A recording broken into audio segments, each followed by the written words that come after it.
Imagine a parrot, but unlike any you've seen before. This bird cannot fly. It weighs as much as a house cat or even a small dog. It stays up all night, munching on plants and smells distinctively musty sweet. Meet the Kakapo, pronounced Kakapo, a critically endangered, ground-dwelling parrot found only in New Zealand. This bird is a bundle of contradictions. It wears finely blotched yellow-green feathers, perfect camouflage in the forest. It has a distinctive facial disc, giving it an owl-like appearance, and delicate whiskers around its large gray beak, possibly used to sense the ground. Its wings are short, useless for flight, but handy for balance or breaking a fall when it leaps from a tree. With huge blue feet and strong legs, this bird is built for walking. And at up to 64 centimeters long, and weighing between 1.5 to 3 kilograms, it holds the title of the world's heaviest parrot. For millions of years, the Kakapo thrived in a land without mammalian predators. Its only threats came from the sky, birds of prey like the New Zealand falcon or the now extinct Haast's eagle and laughing owl. To survive, the Kakapo evolved camouflage and a survival strategy: freeze. Its plumage blends perfectly with the undergrowth, making it invisible to a soaring hawk. Flight became unnecessary, and the bird grew heavier, developing a low metabolic rate that helps it survive on low-quality food. Then came humans. First the Maori, pronounced Maori, who hunted Kakapo for food and feathers, bringing the Polynesian rat, pronounced Kiawri, with them, which preyed on eggs and chicks. While Kakapo numbers declined, they were still abundant in remote areas. The real catastrophe arrived with European settlers in the 1840s. They cleared vast forests and introduced a host of new predators: cats, black rats, ferrets, and stoats. The Kakapo's freeze and camouflage defense, so effective against birds of prey, was useless against mammals hunting by scent at night. The population plummeted. By the early 20th century, the Kakapo vanished from the North Island. In the South Island, finding one became increasingly rare. Expeditions in the 1950s and 60s turned up only a handful of birds, most of which quickly died in captivity.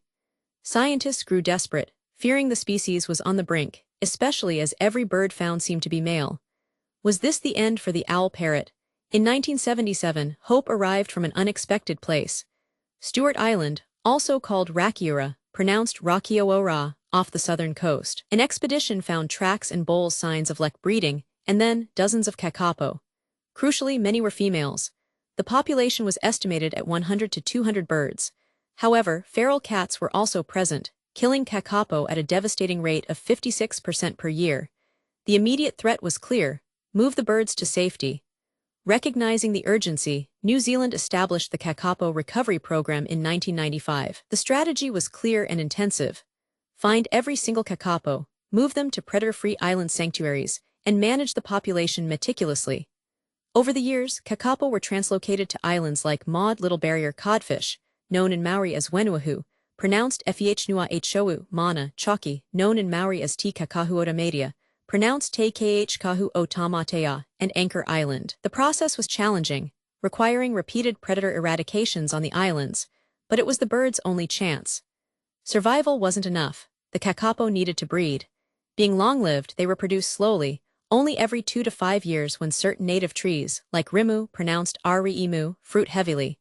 To boost breeding frequency and chick survival, the program introduced supplementary feeding using favorite foods like nuts and fruit. This even allowed manipulation of the sex ratio, producing more females when needed. Nests are monitored with cameras, and fragile eggs and chicks are often hand-reared by dedicated staff.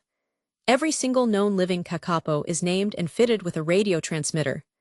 This allows conservation staff to track their movements, check their health annually, and gather crucial data on their behavior, especially during mating seasons. GPS transmitters provide even more detail, helping understand habitat use. This individual-level monitoring is a massive undertaking, but essential for managing such a small, precious population.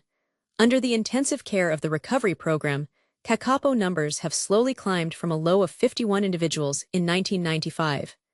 Despite setbacks, like a fatal fungal outbreak in 2019 that killed 9 birds, the population reached over 200 in 2019 and 252 by 2022. This represents a significant increase, though the species remains critically endangered. It's a testament to the sustained effort, but highlights the precariousness of the population. After decades confined to islands, a new chapter opened in 2023 with the reintroduction of 4 males to Sanctuary Mountain Mongatari, pronounced Moyuengatio wtari, a fenced mainland sanctuary. This marked the first time Kakapo lived on the New Zealand mainland in nearly 40 years. However, the move wasn't without incident. Despite the fence, one bird cleverly used a fallen tree to climb out, requiring rangers to track and return him. A few months later, two more found a way over, leading to a temporary removal of some birds while they figure out the escape route. The Kakapo's climbing skills continue to surprise. Beyond conservation, the Kakapo holds a special place in Maori culture, appearing in mythology and used for meat and elaborate feather cloaks. Early European settlers were charmed by their curious nature, describing them as dog-like pets. Today, the Kakapo has gained international fame through documentaries and social media, particularly the personality-filled Sirocco, pronounced Croko, who became an unofficial spokesbird. This unique bird, brought back from the very edge, continues its slow journey towards a more secure future, a symbol of resilience and dedicated conservation.